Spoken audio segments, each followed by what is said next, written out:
Tol, magandang hapon at magandang hapon po sa ating mga tagapakinig, taga-subaybay. Kuya Mar, ito, 3-day nationwide strike, ano?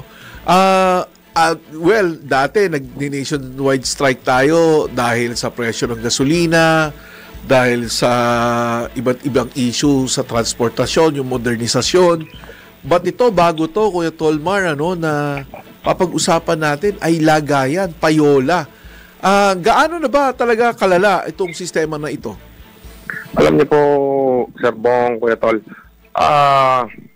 nakakalungkot mang sabihin, kagaya kahapon, itong mga nakaraang araw, kung yung mga enforcer sa ground, ang sabi doon sa mga miyembro namin, kayo mga unconsolidated kayo. Alam naman natin, Kuya Bong, Sir Bong, na kami ay nakikipagdialogo sa DOTR, LTFRB at LTO regarding dito sa consolidation na ito. Mga nakalipas na buwan, kasama din natin si ASEC Marcos Lacanilaw.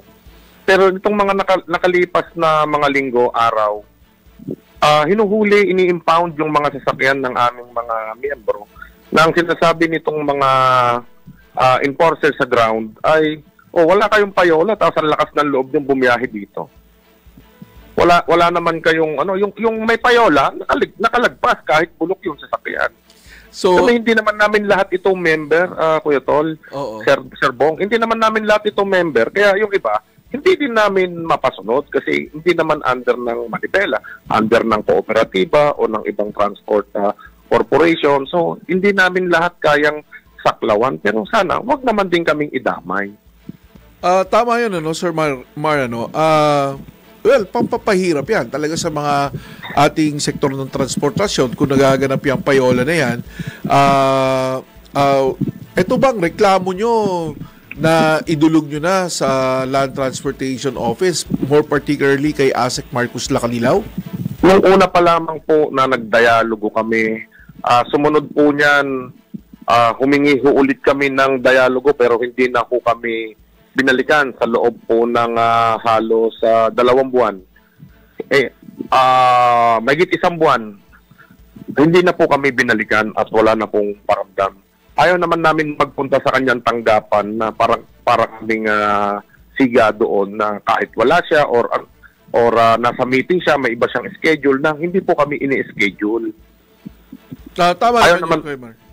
Opo, gusto namin yung mabigyan kami ng oras, baka kasi mamaya may meeting din siyang mahalaga, kaya nagpapaschedule po kami at nung hindi po sila sumasagot, umakyat na po kami sa DOTR.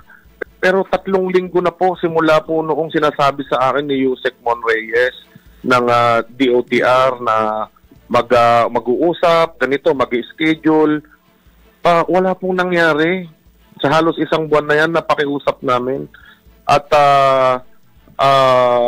imbis po na harapin kami, ang ginawa po ay hinuli, in-impound, 6 months suspension ng driver's license, restriction kung ito ay mga umabot na dun sa maximum na demerit points, hindi po makabiyahe.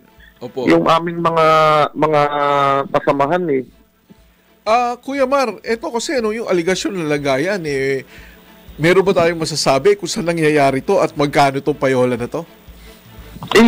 Ang sinasabi po nung driver kahapon ay 1,000 daw po ang kada buwan, bawat isa. 1,000 kada buwan?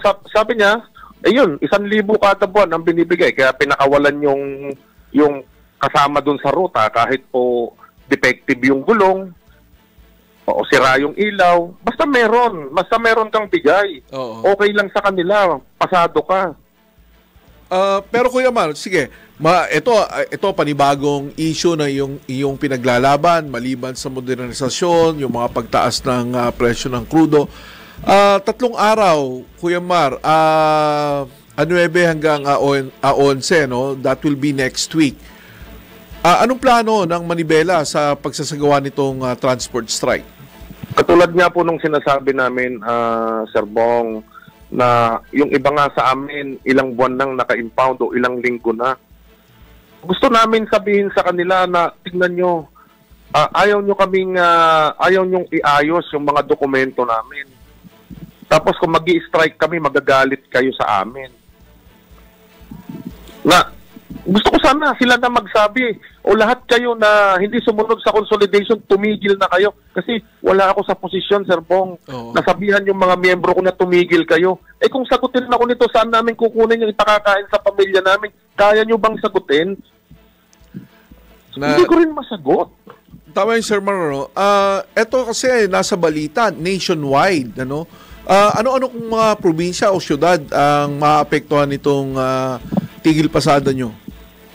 Ang pinakasentro po nito dito sa NCR, Calabarzon, Region 3, may ilang parte po ng Region 1 katulad ng Pangasinan at sa Cordillera, sa Baguio po, sa Region 2 wala hong masyado.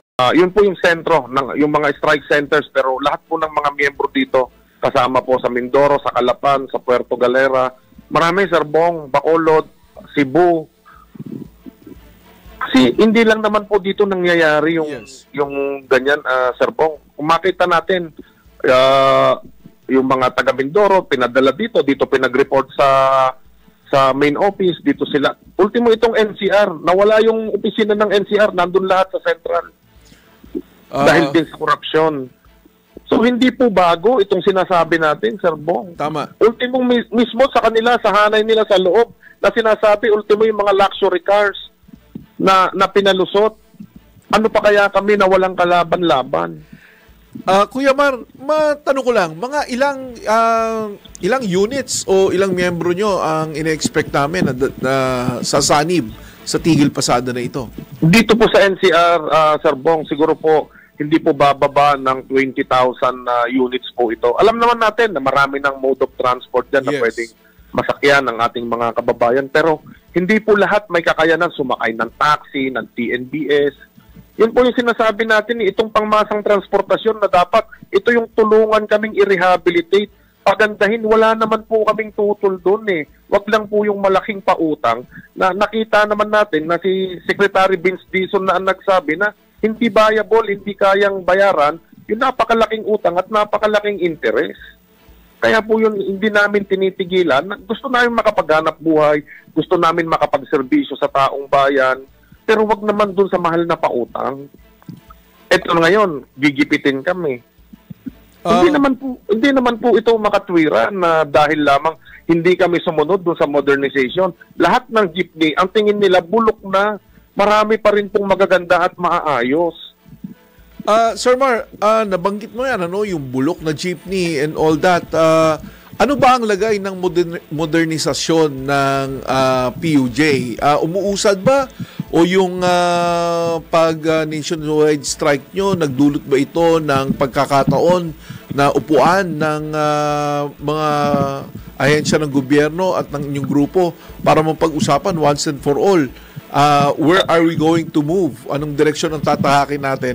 Ngayon po kasi, Sir Bong, sorry. Yes. Ngayon po kasi, wala pa kaming dialogo. Ilang buwan nang nakaupo si Acting Secretary Banoy Lopez. Wala pa rin kaming nakukuhang malinaw na direksyon o direktiba galing sa DOTR at LTFRB.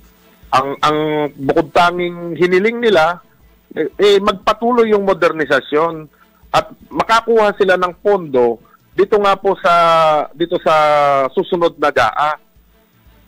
At ipagpatuloy yung paluging sistema po ng modernisasyon. Sila na nga po ang nagsabi, hinahatak, nabubulok, walang makuhang pyesa. Bakit pa kami susunod po doon? Again, hindi po kami tutol doon sa modernisasyon. Sinasabi namin na bigyan kami ng pagkakataon na patunayan din na kaming mga ang gusto itong unit na to na kaya naming itong patakbuhin ng single franchise dahil po yung scheme o guidelines na ibinigay nila ay hindi naman po nagtagumpay. Ang bukod tanging nagtagumpay yung mga chairman ng kooperatiba na nakabili ng Fortuner, nakabili ng Raptor at nakapagpatayo ng 3 palapag na bahay, nakapagpagawa pa ng bagong resort sa pamamagitan ng pagkubra ng mga membership at galing doon sa service contracting na siyang kinurakot nitong mga chairman ng kooperatiba. Mismong si Chairman Guadis dati ang nagsabi niyan. Kuya Mar, bibigyan kita ng pagkakataon. Baka may gusto ko sabihin sa mga ahensya ng gobyerno at sa ating mga kababayan kung ano ba talaga ang pinaglalaban ng Manibela. Kami po nakasuporta naman kami sa layunin o gustong gawin at hikain ng ating Pangulo na mapaganda at mapabilis ang sistema ng transportasyon. Pero sana po pakinggan din kami. Baka meron din kaming maiambag na baka mas epektibo ito. Yun lang naman po ang gusto natin. At sana kung nagdadialogo tayo, status quo muna kung may problema kami sa dokumento. Pero hindi ko po sinasabi, Sir Bong, na huwag niyong hulihin yung mga miyembro namin. Kung yan ay walang seatbelt, hindi naka-uniform, may defective ang ilaw at kalbo ang gulong, sige, hulihin ninyo. Wala naman po kaming sinasabing huwag niyong hulihin kung di naka-seatbelt. Ako na po mismo nagsasabi, hulihin ninyo para magtino at sumunod sa batas trapiko at maging safety sa ating mga pasahero, lalo na sa driver din na may hawak po ng manibela. Tama naman yun, Sir Mar, talagang usaping kaligtasan pa rin sa kalsada ang mananaig.